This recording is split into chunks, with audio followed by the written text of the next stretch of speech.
Почитувани гости на овие интервју денеска е министерот за финансии Фатмир Бесини. Со него ќе разговараме за граѓанската обврзница како нов финансиски инструмент за преговорите со синдикатите, дали се очекува наскоро решение и дали за тоа има пари во буџетот. Господине министре, добар ден и добро дојдовте во просториите на прес-центарот на МИА во Скопје. Добар ден, благодарам на поканата. Ја промовиравте граѓанската обврзница како нов финансиски инструмент. Аукцијата е закажана за следната недела. Каков интерес очекувате? Веќе го гледаме интересот, значи во текот на овие денови и до крајот на неделата се очекува да го надмине веќе 50% од тоа што е објавено, отприлика 10 милиони евра, што се 615 милиони денари објавата, аукцијата. Меѓутоа, и тоа нас не радува во рамките на очекувањата. Има значителен интерес, а тоа што е исто така важно е дека овој инструмент ќе биде достапна за граѓаните не само сега, но во иднина, но сега е важно во овој период тие што сака да искористат прилика е поволна можност овој нов инструмент на пазарот со многу поволности за граѓаните во ова време на ценовна криза и тоа што сметаме дека инструментот може да го нуди, значи интересот можам да заокружам дека веќе се покажува дека е во рамките на очекувањата и ќе биде успешно. Тоа значи дека и во иднина ќе, доколку се покаже дека е успешно, ќе има и други емисии? Да, секако, тоа е најавено, значи веќе ова што се очекува наредната недела е првата емисија и во оваа емисија, значи ние одиме со релативно поволни услови. Тоа се 5% камата, рок на доспејаност на обврзницата е на 2 години и тоа значи дека граѓаните што ќе се одлучат да вложат во оваа обврзница имаат неколку бенефиции. Прво, ова е безризична инвестиција. Второ, граѓаните на ова ќе добијат поповолни приноси, значи околу 5% камата, односно 5% камата во однос на влогот. Ако една обврзница што се издава на аукција е 10.000 денари во вредност, доколку некој се реши да инвестира околу 100.000 денари, за да заокружам, би добил на 20 јули наредната година 5.000 денари принос од камата. Наредната година, значи уште 5.000, значи вкупно 10.000 денари камата за 100.000 денари. Всушност, тоа е една можност за граѓаните да го прошират своето портфолио, доколку се решат средствата што ги имаат веќе во банка да ги инвестират, но дополнително доколку се решат средствата што ги имаат во готовина како заштеда надвор од банкарскиот систем, ние ги охрабруваме преку постојните системи и норми за влог на готовина, како и секој друг инструмент во банкарскиот систем, така и тука да го направат за тоа што во време кога цените растат, како што имавме последните 2 години, парите губат вредност. Ова е начин тие да заштитат дел од вредността, а од друга страна и се намалува сивата економија. Затоа го нудиме како ваков инструмент. Прв е досега во нашата историја на финансии, односно јавните финансии, но воопшто и во развојот на финансискиот пазар кај нас и пазарот на капитал,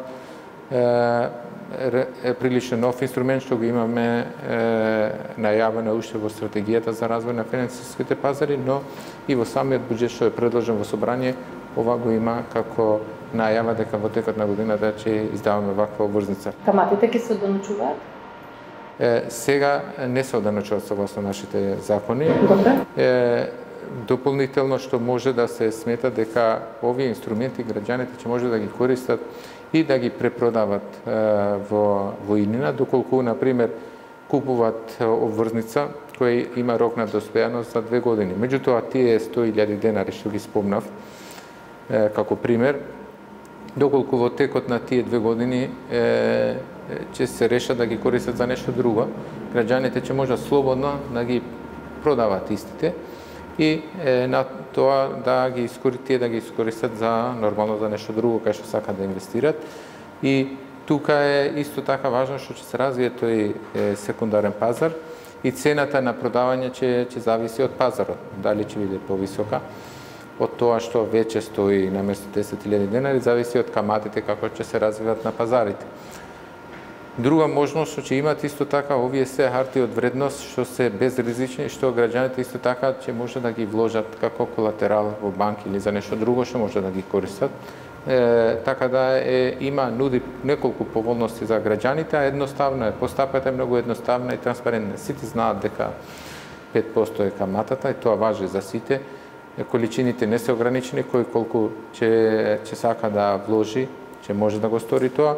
Едноставна е постапката, се оди во банката, каде граѓанинот ќе може да оди во банка, каде што има своја сметка или во банка друга да отвори своја сметка и да уплати, да даде налог, да издаде налог за вложување во граѓанска обврзница и тоа во било која банка во земјата, тоа ќе им се овозможи, ќе се запише и во денот кога треба да се реализира аукцијата, тогаш банките према Министерство за финансии ги доставуваат сите налози и се прави во Народна банка каде што се реализира аукцијата. Таму се евидентира тоа, завршува аукцијата и во рок од 13 до 20 јули се прави поравнувањето, односно се евидентираат сите обврзници за кај имателите и тоа се регистрира во регистарот на хартија од вредност, депозитар на хартија од вредност, така да секој ќе може во секој момент да провери својата собственост и состојба. Значи, транспарентна, едноставна и поволна и безризична финансиска инвестиција која нуди и други поволни. Вие ќе купите граѓанска обврзница? Да, планирам една секако и тоа мислам дека ќе биде јасна порака на сите дека верувам во тоа што го правиме. Ако нешто нудиме на другите, треба прво да покажеме дека ние веруваме во тоа.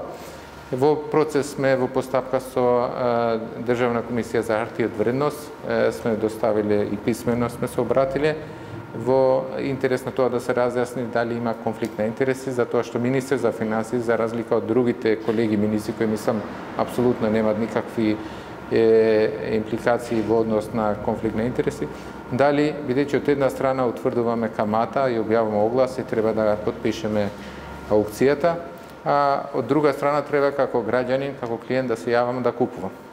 Лично мислам од економски аспект дека не би требало да има конфликт на интерес од неколку причини. Постапката е транспарентна, се врши на јавна аукција. Второ, инструментот се нуди со исти услови, под еднакви услови за сите граѓани и количините не се ограничени. По дефиниција, според законот, конфликт на интерес е доколку се користи одредена јавна функција или положба за во име на лична корист.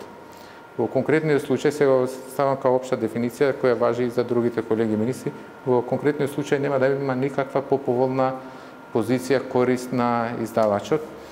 Исто како некој што произведува некој производ на пазарот, како што го продава за другите, може да го користи за себе.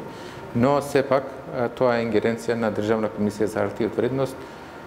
Очекуваме официјално од нив, затоа што прашањето е не само за финансии, за сите именувани и избрани функционери, да имаме официјално писмо и да нема дилеми по тоа прашање, иако економската логика кажува дека ако инструментот е транспарентен, достапен за сите, под еднакви услови, нема ограничување во пристапот, така да тука нема простор за некој да искористи поповолна позиција. Само да се извинувам, само да завршам, значи со ова размислување сум со намера да купувам символично една обврзница и тоа ќе го објавам дента кога ќе го сторам тоа. Така, значи на 13. Може и пред тоа, ако во банката кога ќе издавам налог за тоа, да. Така. Уште една актуелна тема која што се уште не е заокружена, завршена, тоа се преговорите со синдикатите кои што бараат зголемување на платите и нова методологија за плати во јавниот сектор. Од последниот состанок со вас во Министерството за финансии синдикатите излегоа со пооптимистични изјави дека ви се доближени ставовите и блискоста до решение.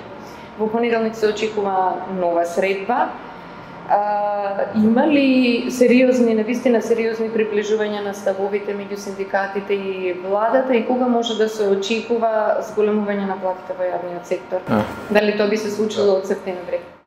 Економско-социјалниот диалог е исклучително важен процес во земјата и здрав процес, затоа што таму се споени различни представници од различни области или чинители. Во конкретниот случај работодавачот представници на владата во јавниот сектор, имаме синдикатите представниците на вработените во јавниот сектор и синдикатите воопшто, и трета се организации на работодавачи.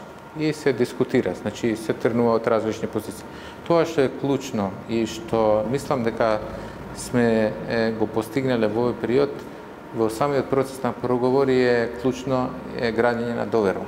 Мислам дека сме постигнале едно солидно ниво на меѓусебна доверба помеѓу тие различни страни, со меѓусебно почитување на кои позиции ги представува секоја страна и верување во тоа што сакаме стремим кон една заедничка цел. А целта во конкретниот случај е да имаме администрација која го штити својот интегритет, статус и го подобрува квалитетот на јавните услуги во нашите земја. Значи, тоа е една заедничка цел на сите страни. Гледавме кон решенија кои може да не доближат до остварување на оваа цел. И како што е најавено, јас секако дека не можам да одам во детали затоа што не се заокружени работите, но можам да го изразам истото задоволство од самиот процес дека сме ги ближиле ставовите, но тоа ќе го повторам уште еднаш, мене поголем успех од се ова и самиот факт дека процесот придонесе кон зајакнување на меѓусебната доверба на сите тие страни кон целта што се стреме. Значи, барањата на синдикатите беа дека да се користи модел на коефициенти, што ќе се реферира на просечната плата или минималната плата. Во почеток кога дискутиравме, разговаравме како позиција наша на влада, иако имавме систем на бодови комбиниран и во однос на тоа да се види со минимална плата, но бевме отворени и флексибилни да прифаќаме уште од почетокот тоа што беше предлог и на синдикатите, така да тоа што сега во ова фаза беше комуницирано и од нивна страна, мислам дека сме на она дефинирано во смисла дека коефициентот да се воведе како нов модел и секако размислувањето дека тоа динамиката, меанизмот што ќе дефинира динамиката на платите да биде поврзано со просечната бруто плата. Што се постигнува со ова? Значи, се создава една солидна платформа за диалогот во иднина помеѓу овие економски и социјални диалог да биде уште поквалитетен, уште по-транспарентен и во однос на тоа што сакаме да го постигне, ќе биде системско решение. Ние сега правиме трансформација на системот, како што правевме претходните 2 години, воведовме системско решение за пензионерите, како што сега приметувате дека тие имат континуиран раст на пензиите во овие услови на пораст на цените, тоа автоматски кај нив се одразува со пораст на пензиите и слично е и со минималната плата, каде што воведовме механизам. Исто и таму веќе немаме тоа што порано го имавме секоја година, колку ќе биде минимална плата и тоа е решено системски. Сега и ова прашање ќе го решиме системски платформата, што ќе важи за сите во јавниот сектор и секој после по секоја област, гранковите синдикати и така натаму ќе продолжат тие разговори во иднина за условите и спецификите според областите. Оптимист сте дека ќе се најде решение следната недела, дека би можело да дојде до решение? Според климата и интензитетот на разговорите, мислам дека сме многу близко. Сакам да видам и секогаш го повторувам тоа за оптимизмот, секогаш повторувам дека сум рационален оптимист. Во која смисла оптимист? Затоа што оптимизмот некогаш те става у комфортна зона и сметате дека не треба ништо да се ангажирате, бидејќи работите ќе се решат сами по себе или има таков тек. Но рационалниот оптимизам е дека ние треба тоа што го имаме како оптимистичко очекување да вложиме напори и тоа да го постигнеме. И мислам дека тука тој вординг би го користил рационален оптимист, што мислам дека има солидна клима, има меѓусебна доверба, има волја за решение. Треба уште некои финеси да ги детализираме и доколку сме со овој интензитет, прашање се денови кога би го заокружиле ова со синдикатите во интерес на сите граѓани. Како тоа ќе го решите со специфичните институции како МИА? Дали вработените може да очекуваат исто зголемување на плати? Видите, ова зашто нели идеме со нова методологија? Да. Сега мислам дека нема да ме забележувате дека спецификите конкретно за вашата институција не можам да ги знам, но се за медиум, се разбира, да. Но тоа што е битно и што ќе важи и за вас, за сите, со тоа што ќе се постигне со општиот колективен договор и со измените на законот. Моделот на коефициент на плата и врзување со просечната плата ќе важи и за вас и за сите во јавниот сектор. Тоа што ќе значи? Тоа ќе значи дека вработените платите што ги имат, како што тој модел ќе стапи во сила, би требало, доколку се согласиме, официјално да стапи од март 25-та година. Што значи сега ќе се примени, сега ќе се воведе измената, но пресметките по тоа ќе бидат од март. А меѓувреме ќе има еден транзицијски период за оваа година до март 25-та, како ќе оди динамиката или порастот на платите. Значи ќе има раст сега, од како ќе се договориме, ќе видиме кога тоа би се реализирано, 23-та или 24-та или како транзицијата ќе тече и 25-та да биде коефициент. Едноставниот одговор, да, тоа ќе важи тој коефициент и за вас, после зависно од институциите, внатре институциите во иднина, тој ќе биде подолгорочен процес следното и тоа ќе биде жива материја, секогаш ќе постојат преговори меѓу синдикати и тоа, зависно од области, дали се медиуми, дали се агенции, дали се регулаторни тела или други министерства и други, имат, дали се здравство, образование, има области че имат своји коефициенти по области и потоа, зависно од тоа, нивото на коефициенти во рамките на тие институции од најниско до највисоко ниво, зависно од приоритетите и спецификите, така ќе се утврди. Значи, тоа ќе остане на. Инаку, генерално, тоа што ќе важи со општиот колективен договор, ќе важи за вас, таа динамика што ќе ја договориме, ќе важи и за вас и сите институции во јавниот сектор. Така. Едно од барањата на синдикатите беше и платите на функционерите да се вратат како пред одлуката на Уставниот суд. Ваш став? Ние сме го кажали, тоа е нашиот став, сме го кажали на седница на влада. И официјално, не само личен, туку и на цела влада. Кога беше по таа иницијатива беше обратена до влада од страна на Уставниот суд, тоа процедурата, ние се изразивме како влада негативно дека не треба да се укине тој член што ги имаше замрзнато плати во тоа ниво. Меѓутоа, како што веќе знаете, одлука на Уставен суд не коментираме. Нашиот став е кажано официјално и како влада и како министерство. Една од оценката на ММФ беше дека има простор за зголемување на платите во јавниот сектор, затоа што растот на цените намалува куповната моќ на домаќинствата. Имаме ли средства во буџетот за оваа намена, затоа што цело време зборуваме за зголемување на плати, за методологија за зголемување на плати во јавниот сектор? Да, ние веќе во буџетот имавме предвидено во однос на тоа што го ставивме во законот уште минатата година, а некои институции потпиша усогласија нови колективни договори, каде што во постојниот модел се воведува основана плата, која е минималната плата, и на тоа се додаваат бодови.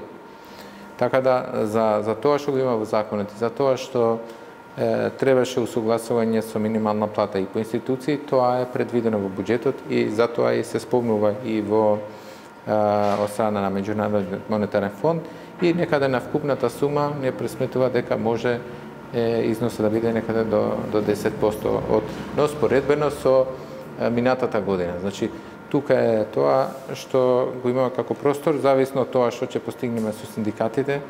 Мислам дека ќе видиме како тоа понатаму од септември натаму, дали ќе има потреба за ребаланс или не, тоа ќе знаеме од после како ќе го заокружиме овој диалог, а и веројатно и други работи, зависно од енергетската криза и ова како ќе се движат во текот на годината. Ние очекуваме, еве сега инфлацијата постојано се намалува од пикот кога беше 19,8 минатата година октомври, веќе постојано се намалува секој месец и очекуваме тоа брзо да биде испод двоцифрена, едноцифрена инфлација и да оди надоле. Значи, мислам дека тука се прават максимални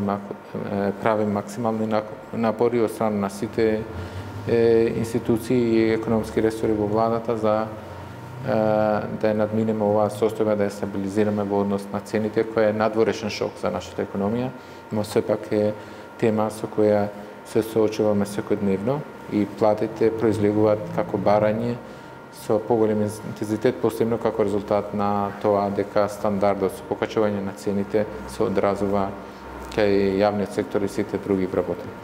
Во каква кондиција е буџетот? Нешто спомнавте дека во зависност нели од преговорите ќе зависи дали од септември може да има и ребаланс. Значи во каква кондиција? Да, видете, ние за сега реализацијата на буџетот ни оди според планот. Заклучно со 6 месец е некаде реализацијата на приходна страна 48,5% во однос на планот, на расходна страна околу 49%, многу близко. Но тоа што е добро, и во расходна страна ние имаме за 46% имаме реализација на капиталните расходи, што вообичаено во првата половина од годината, никогаш историски гледано назад, може да кажем повише од 10 години, немате во првата половина од годината толку висока реализација на капиталните, и мислам дека тоа ќе се одрази и врз динамиката на раст, инаку од аспект на економијата, инаку за сега можам да ви кажам дека сите меанизми за финансирање на буџетските активности се на ниво на планираното. Уште едно прашање за крај. Вчера бизнисмените, Стопанската комора излезе со низ барања, се пожели на сивата економија, дека многу пари ни одат. Има ли Министерството за финансии некои механизми, ќе стори ли нешто за тоа што само се зборува сива економија, меѓутоа во пракса не гледаме ништо? Имаме неколку механизми, неколку активности што ги правиме до сега. Една е ова обврзницата, повлекување на готовината, на некој начин ќе придонесе секако, пошто тие средства ќе влезат во банкарскиот систем. Следно исто така имаме цела стратегија за тоа и ќе имаме обновување на таа стратегија. Следната е во делот на фактура што планираме да се воведе од јануари наредната година, се прават сите подготовки во управата за јавни приходи. Проектот што е за граѓаните Мој ДДВ, кои не се малку пари до сега одлијани од буџетот, над 110 милиони евра се вратени на граѓаните. Забелешка дека фискални сметки не се издаваат во трговија, одите купувате 20% ќе ви дадам поевтино. Не знам ја за тоа, но ако такво нешто постои, тоа е работа за инспекторите на лице место да го констатираат, но и на тие на кои им се нуди такво нешто, тоа е граѓанската не само солидарност, туку одговорност да пријават. Затоа што институциите не може да бидат секаде и сегде, ако немаме таа поддршка на граѓаните и таа свест дека тие пари се наши, на граѓаните, во смисла на граѓани кажувам наши, и доколку некоја услуга добивам со фискална, не значи дека јас со тоа само добивам, плаќам цена и давачка, туку тоа е гаранција утре без фискална сметка на никого не може да му се обратите за заштита на како потрошувач, нешто што сте купиле, никој нема да ви признае гаранција. Така да ова е еден цел комплекс на прашања на кои ние се залагаме за намалување на сивата економија и тоа е еден дел од самата вкупна даночна реформа каде што намалувањето на сивата економија и со посебна стратегија исто е прашање на Таа стратегија кога се очекува? Ние имаме постојано, таа се очекува сега до септември да имаме нова за наредните 3 години. Секогаш обновуваме, имаме овие теми што ви кажав, веќе се предвидени, а некои и се прават. Така да тоа е реално отворено прашање на кое го адресираме и е прашање која ако поставува по редослед на прашање дали прво намалување на сивата економија или изголемување на давачките, одговорот е прва сива да ја намалиме, после изголемување на давачките према државата, затоа што сивата економија не само што има помалку приноси во буџетот, туку создава неповолна, неравноправна позиција на пазарот. И за тие што не се на пазарот во однос на конкуренција, но и од аспект на потрошувачите дека не добиваат гаранција за производи. Така да тоа е прашање што уште одма ќе кажам дека е прашање што треба постојано да се бори против тоа, но не е прашање што може некоја земја во светот која има сведено на нула. Битката е да минимизираме сите опции и можности за сивата економија да биде комфортна, таа мора да биде намалена и има резултати во тој дел. Ако гледаме наназад, имаме подобрување во делот на намалување на сивата економија. Се можеби ние до вас, меѓутоа сепак и УИЕП е под вас. Побара исто од коморите да се објавува покрај таа црна листа или на тие што не плаќаат и бела листа на плаќачите.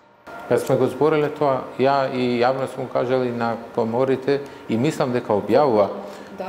Мислам дека објавува сега оние во почетокот на годината објавуваат и после објавуваат и кај граѓаните. Меѓутоа може да го направат и за компаниите, но тука ќе треба секогаш откако се прави тоа, ќе треба секогаш со изјава на самите даночни обврзници што ќе бидат на таа бела листа, затоа што сепак тоа е личен податок и оние сепак дали плаќат повише или помалку, ќе мора да има и нивна изјава и во тој дел. Инаку тука сме целосно расположени, можеби ќе треба, ако коморите го барат и за компаниите, јас сум за тоа. Така ќе се подобри свеста на граѓаните, не само на граѓаните ќе се зголеми свеста, но и на компаниите или менаџерите на тие дека плаќањето на данок е нешто со што би требало да се гордеат тие што се постигне. Зашто ако плаќаш поголем данок, тоа значи дека си бил успешен. Си успеал да заработиш во оваа земја и си успеал да направиш тие дополнителни доноци значат или си вработил нови лица, си креирал нови работни места, или си инвестирал, или си усвоил нови пазари. Сите три работи се афирмативни, така да мислам дека таа идеја што постојната може да се прошири и сум за такво нешто. Ви благодарам, министре, на денешното интервју и се надевам ќе се видиме во нека подобра прилика. Благодарам секако, се надевам на тоа што го целиме, че имаме добри прилики.